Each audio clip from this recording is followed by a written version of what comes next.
C'est nouveau ça, la stratégie d'emmerdement maximal. Ah bah non. Bonjour et bienvenue dans cette nouvelle vidéo, je suis Tatiana Ventose et aujourd'hui on parle de cette déclaration surprenante ou pas d'Emmanuel Macron, notre cher président, dans une interview donnée aux Parisiens. Nous mettons une pression sur les non-vaccinés en limitant pour eux, autant que possible, l'accès aux activités de la vie sociale. D'ailleurs, la quasi-totalité des gens, plus de 90%, y ont adhéré. C'est une toute petite minorité qui est réfractaire. Celle-là, comment on la réduit ? On la réduit, pardon de le dire comme ça, en l'emmerdant davantage.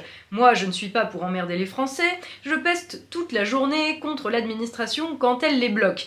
Et bien là, les non-vaccinés, j'ai très envie de les emmerder. Et donc, on va continuer de le faire jusqu'au bout. C'est ça, la stratégie. La stratégie d'Emmanuel Macron, c'est donc d'emmerder les gens. Remarque, on aurait pu s'en douter. Soyons un peu sérieux, cette déclaration est en fait tout à fait symptomatique de la manière dont Emmanuel Macron et son gouvernement, mais surtout lui, de la manière dont il gouverne depuis le début, et plus particulièrement depuis le début de la pandémie. On va remettre un petit peu les choses à leur place.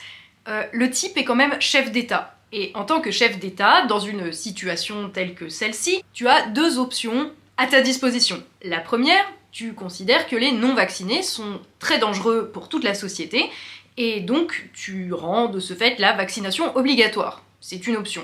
La deuxième option, c'est que tu considères que ce n'est pas grave qu'il y ait une minorité de personnes, donc là on parle quand même de seulement 10% de la population, qui ne soient pas vaccinés, et auquel cas, tu laisses ceux qui ne le veulent pas ne pas se faire vacciner. L'une ou l'autre de ces options, peu importe celle que tu choisis en tant que chef d'État, relève d'une stratégie. Le truc, c'est qu'une stratégie, quelle que soit la stratégie que tu choisisses, n'est pas faite dans le but d'emmerder le monde. Et c'est là qu'avec Macron, on sort de l'attitude du chef d'État sérieux pour entrer dans le comportement d'un gamin sadique, j'ai pas d'autre mot. Et je ne parle pas ici de son emploi du terme « emmerder » qui est bon, familier, mais peu importe.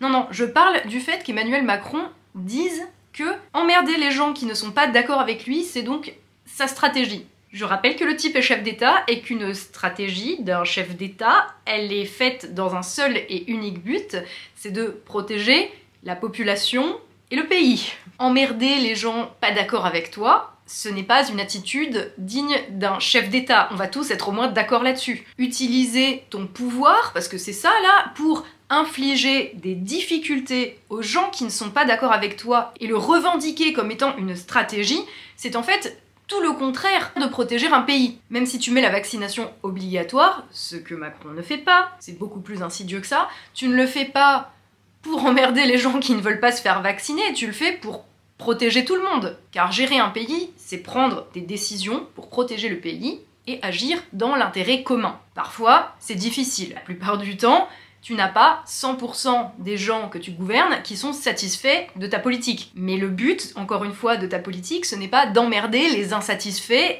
dans une espèce de plaisir sadique. Cette petite phrase de Macron, elle témoigne, malheureusement, du fait que nous sommes gouvernés par quelqu'un qui a un comportement dangereux, une stratégie de triangulation, c'est-à-dire de monter les gens les uns contre les autres, diviser pour mieux régner. Ce que Macron, dans cette interview, nous dit, en fait, très clairement, c'est que sa stratégie, c'est celle de la guerre civile. De manière à ce qu'on soit tout un chacun, obnubilé par les décisions des uns et des autres, des positions sur le vaccin des uns et des autres, qu'on en oublie que c'est lui qui gère la crise avec le cul depuis le début de la pandémie. Cette petite phrase, je pense qu'il l'a savamment calculée, comme d'habitude. Je pense aussi que ce coup-là, il est allé trop loin, comme ça lui est déjà arrivé. Et qu'il a révélé finalement le fond de sa pensée et de sa manière de gouverner. Il devait sans doute penser que la plupart des gens étant vaccinés, tout le monde ou presque allait être d'accord avec sa manière de dire les choses. Sauf que, bah non.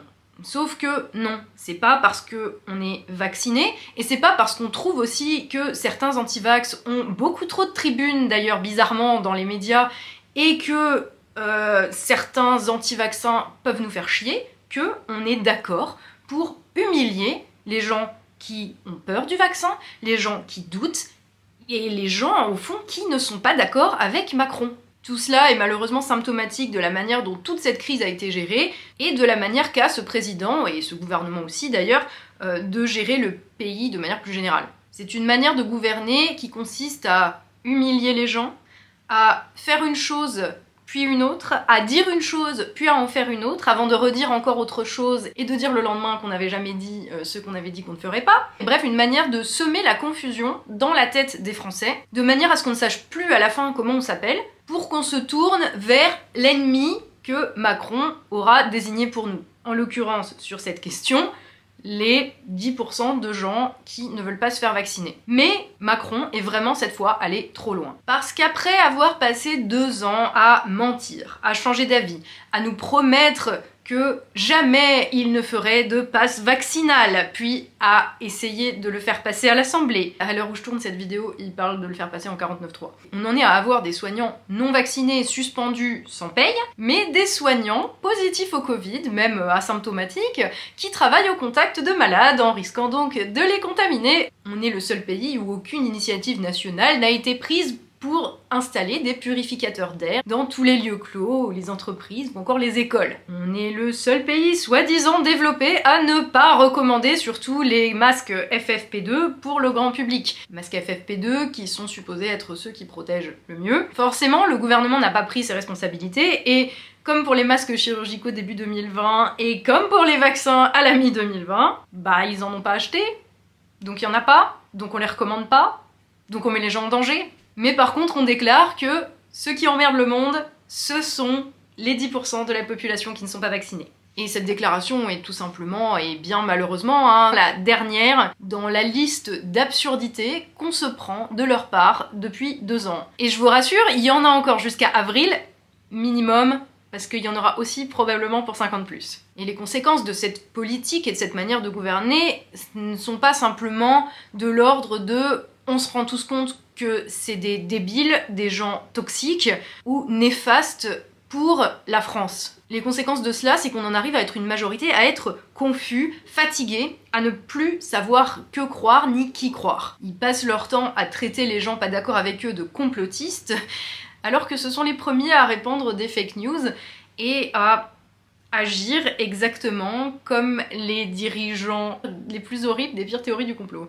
On en vient à être épuisé de vivre en permanence avec une espèce d'épée de Damoclès que font peser les fous qui nous servent de dirigeants juste au-dessus de nos têtes. Parce que, à tout moment, ils peuvent nous imposer des restrictions qui n'ont aucun sens, fermer le rayon guirlande mais laisser ouvert le rayon rideau, nous dire « Attention, le vaccin, on sait pas ce qu'il y a dedans, il file peut-être des thromboses au mois de janvier 2021 », avant de traiter 1 mois plus tard de complotistes les soignants pas rassurés par le vaccin. Et là, juste avant de tourner cette vidéo, je viens de voir que Gabriel Attal avait surenchéri en assumant complètement cette méthode de gouvernance qui consiste à faire peser une espèce de menace permanente au-dessus de la tête des Français, tout en les divisant et en les montant les uns contre les autres. Et c'est ce qu'il y a de plus dangereux pour un pays. Je vais terminer cette vidéo par un petit disclaimer pour ceux qui seraient tentés de me traiter d'anti-vax ou de covidosceptique.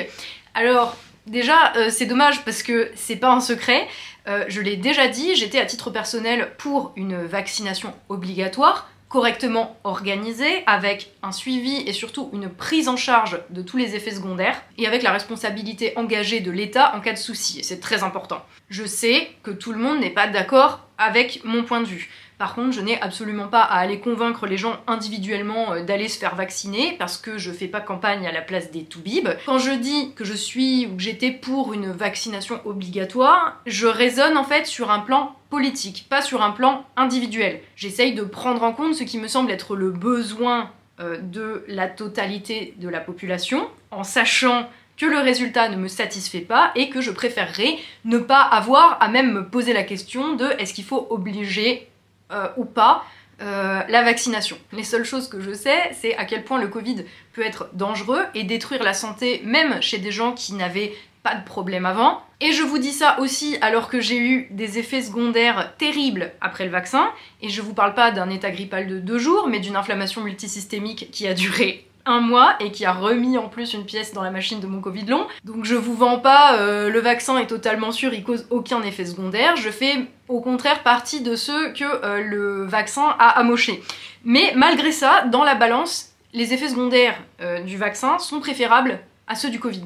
Voilà. Et parce que en fait c'est les mêmes, juste les effets secondaires du Covid, c'est en vachement plus balèze et ils touchent beaucoup plus de personnes. Donc dans la balance, voilà. Mais comme je vous l'ai dit, en politique, souvent, tu peux pas faire tout ce que tu voudrais, il faut choisir parmi deux mots dans l'intérêt commun. Et l'important, en fait, là-dedans, c'est de prendre sa responsabilité, quel que soit le choix que tu effectues. Le problème, c'est que le gouvernement n'assume rien du tout, et fait peser la responsabilité de la reprise de l'épidémie avec un variant qui, d'après toutes les publications scientifiques, a l'air quand même d'être beaucoup plus contagieux, même s'il a l'air aussi d'être moins dangereux. C'est une bonne nouvelle a priori, et du coup il y a énormément de gens qui reprennent le récit comme quoi les non-vaccinés sont des cons, voire des fous dangereux. Et les gens qui tenaient ce discours-là, et je parle en plus même pas d'une majorité de gens parce que je pense que c'est un discours qui est très répandu dans les petits, dans les salons parisiens, chez les journalistes et les politiques, qui aiment bien toujours signaler à quel point ils sont moralement supérieurs et beaucoup plus intelligents que tout le monde. Je pense que ces gens se trompent. Je pense qu'ils ne se rendent pas compte à quel point le danger public, à l'heure actuelle, ce ne sont pas les 10% de non-vaccinés en France, mais